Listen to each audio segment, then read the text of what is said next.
नमस्कार दोस्तों, आपका स्वागत है हर्षित की पाठशाला यूट्यूब चैनल में। आज हम ज्योग्राफी की 6th क्लास पढ़ाते हैं, जिसमें हम बात करते हैं सौरमंडल के बचे हुए ग्रहों में। इससे पहले हमने बुध, शुक्र, पृथ्वी, मंगल के बारे में पढ़ा दिया है। ये बीच में क्षुद्र ग्रह की पट्टियाँ, उल्कापिंड वगैरह निकलते हैं, उनके बारे में भी हम बताएंगे। हम बात करते हैं बृहस्पति ग्रह की। बृहस्पति ग्रह के बारे में हम बात करते हैं। बृहस्पति ग्रह के बारे में हम जानकारी देंगे। यह सौरमंडल का सबसे बड़ा ग्रह है, जो सूर्य की परिक्रमा 11.9 वर्ष में पूर्ण करता है। सौरमंडल में इसके 92 उपग्रह हैं, जिनमें सबसे बड़ा उपग्रह जो गैनीमीड है। बृहस्पति के सबसे बड़े 4 उपग्रह गैनीमेड, आयो, यूरोपा और कैलिस्टो की इटालियन खगोलशास्त्री गैलीलियो गैलीली, जिन्होंने पहली बार वर्ष 1610 में इन ग्रहों को देखा था। इनके नाम पर गैलीलियन उपग्रह कहा जाता है। इनके वायुमंडल में हाइड्रोजन, हीलियम, मीथेन और अमोनिया जैसी गैसें पाई जाती हैं। यहाँ का वायुमंडलीय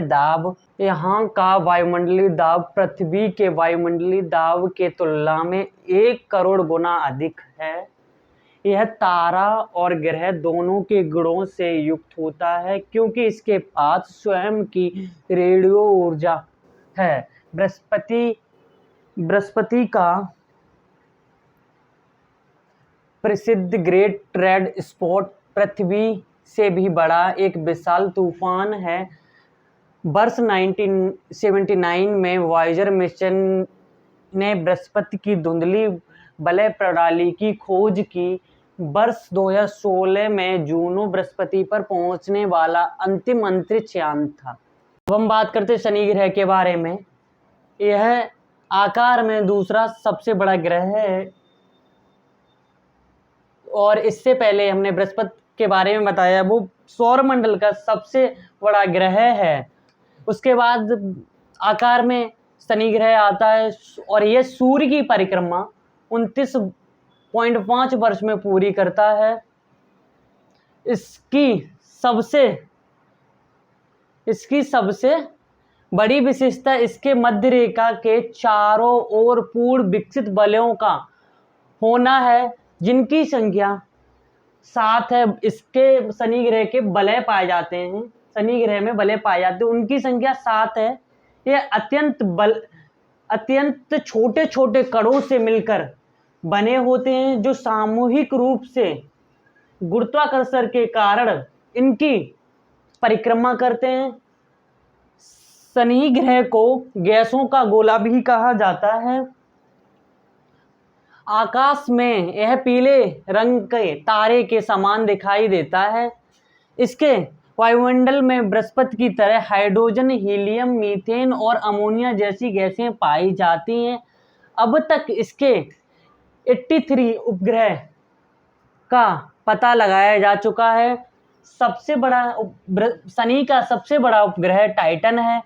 टाइटन शनि का सबसे बड़ा उपग्रह है, जो आकार में बुध ग्रह के लगभग बराबर है, और यह सौरमंडल का दूसरा सबसे बड़ा उपग्रह है। इससे पहले सौरमंडल का सबसे बड़ा उपग्रह बृहस्पति का था। उसके बाद शनि का उपग्रह है, जो दूसरे नंबर का है, टाइटन। यह मंगल ग्रह की भांति नारंगी दिखाई देता है। टाइटन पर वायुमंडल और गुरुत्वाकर्षण दोनों का प्रभाव बराबर है। नासा द्वारा टाइटन का अन्वेषण हेतु वर्ष 2026 में ड्रैगन फ्लाई नामक मिशन प्रक्षेपित किया जाएगा, जो वर्ष 2034 में वापस पृथ्वी पर आएगा। फोबोस शनि की कक्षा में विपरीत दिशा में परिक्रमा करता है, यानी शनि ग्रह सूर्य की परिक्रमा पश्चिम से पूर्व दिशा में करता है। तो इसका एक फोबे नाम का एक उपग्रह है, वो पूर्व से पश्चिम दिशा में शनि की परिक्रमा करता है। शनि अंतिम ग्रह है जो आंखों से देखा जा सकता है।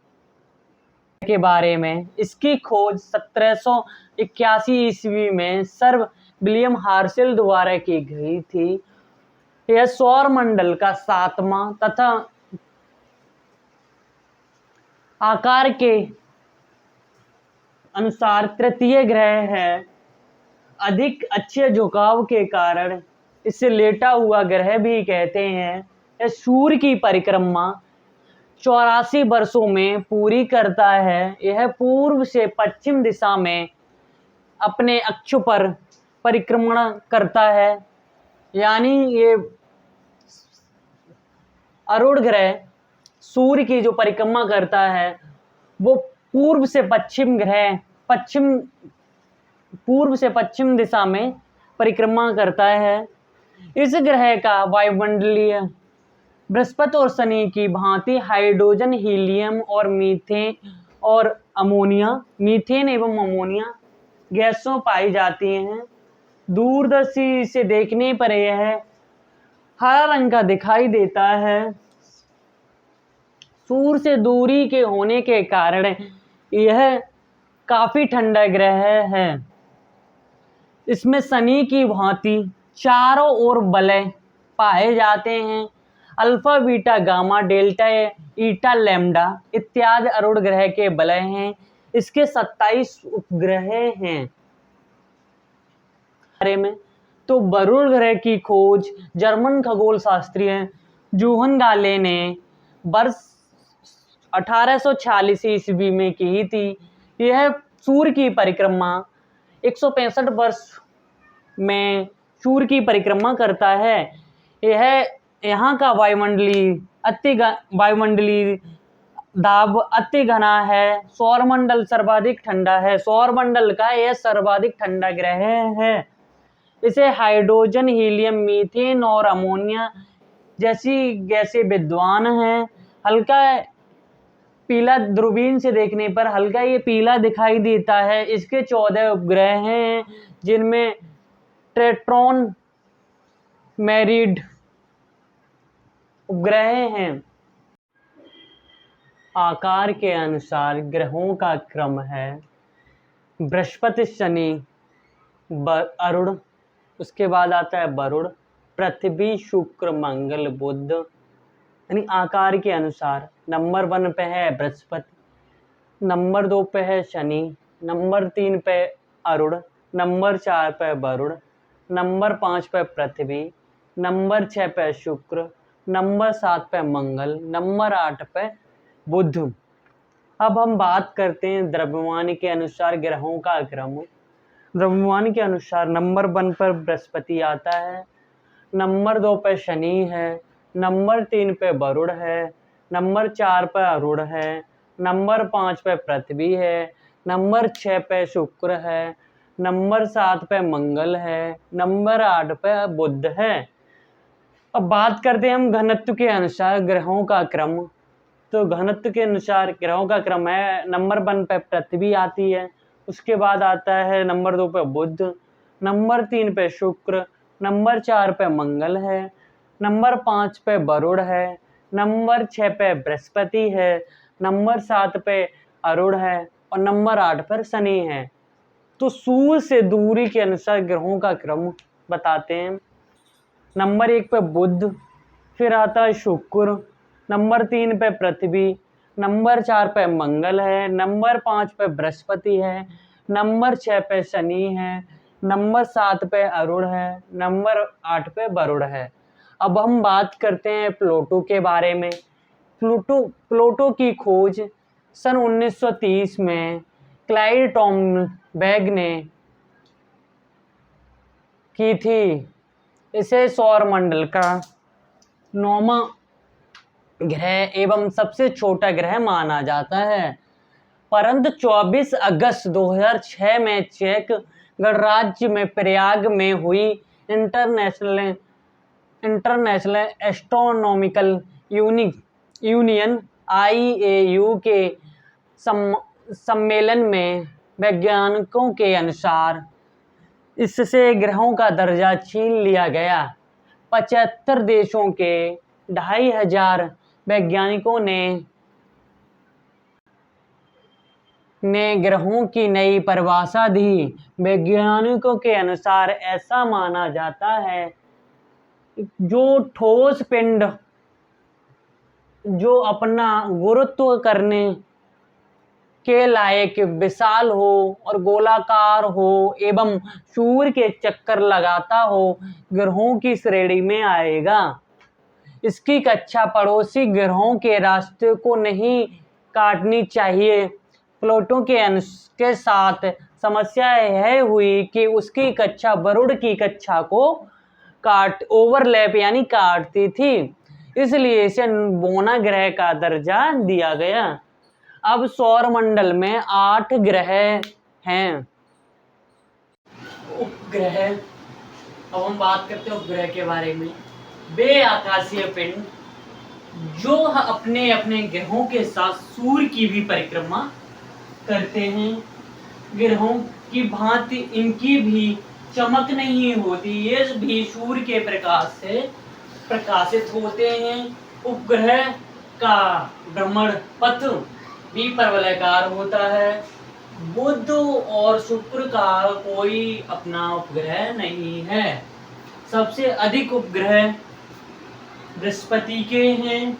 पृथ्वी का एकमात्र एक ही उपग्रह है जो चंद्रमा है। चंद्रमा पृथ्वी की परिक्रमा लगभग 27 पृथ्वी दिवसों में पूर्ण करता है। वह अपने समय में ही अपने अक्ष पर भी घूर्णन करता है। चंद्रमा का अपना अक्ष पर घूर्णन उसके द्वारा की जाने वाली पृथ्वी की परिक्रमा के समान है।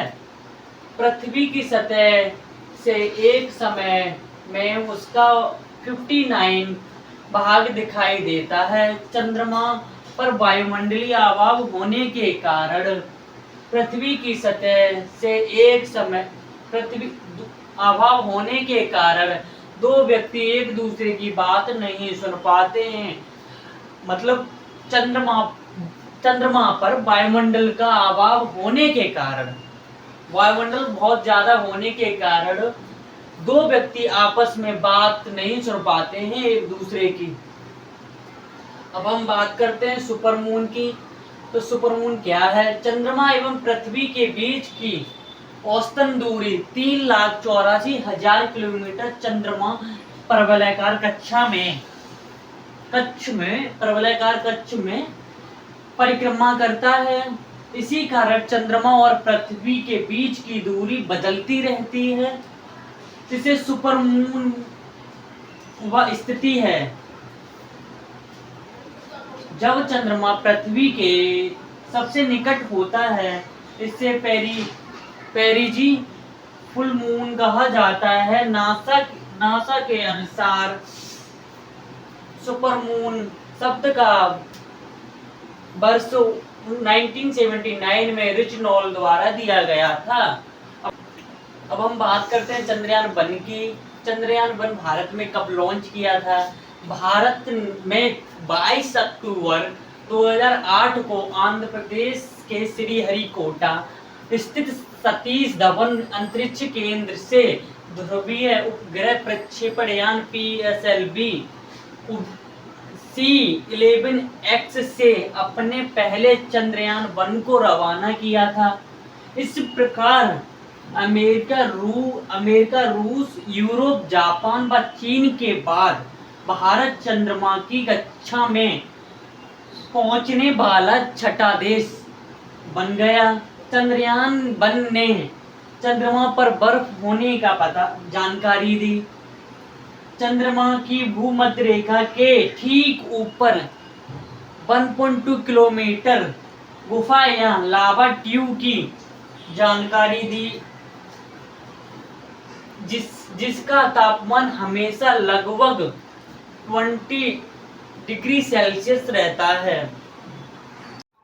चंद्रयान-2 के बारे में हम बताते हैं।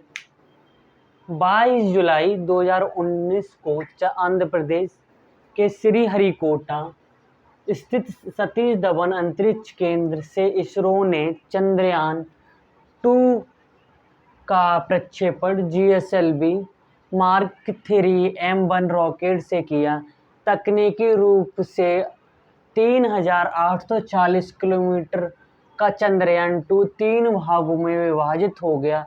इसमें 3 भाग ऑर्बिट लैंडर रोवर थे, जिसमें orbit lander rover, lander Vikram और रोवर प्रज्ञान शामिल हैं। यह यान 23 दिन पृथ्वी की परिक्रमा करता रहा। परिक्रमा करने के बाद 20 अगस्त 2019 को चंद्रमा की कक्षा में प्रवेश कर गया और फाइनली ये 7 सितंबर 2019 को अपने अगले चरण में चंद्रमा के दक्षिणी ध्रुव पर निर्धारित योजना के अनुसार उतरने, सॉफ्ट लैंडिंग के दौरान निर्धारित गंतव्य से 2.1 किलोमीटर यानी 1.3 मील पहले इसरो का लैंडर से संपर्क टूट गया। इसरो के अनुसार चंद्रयान-2 ऑर्बिट के रूप में 1 वर्ष तक चंद्रयान की परिक्रमा करता रहेगा, यानी कि चंद्रमा की परिक्रमा करता, ऑर्बिट इसका जो है, जो मतलब चंद्रमा की परिक्रमा 1 साल तक परिक्रमा करते रहेगा। ऑर्बिटर का प्रमुख कार्य चंद्रमा का मानचित्रण करना, सौर विकिरण की तीव्रता का परीक्षण करना और मैग्नीशियम, एल्यूमीनियम, सिलिकॉन, कैल्शियम आदि प्रमुख तत्वों की जांच करना था।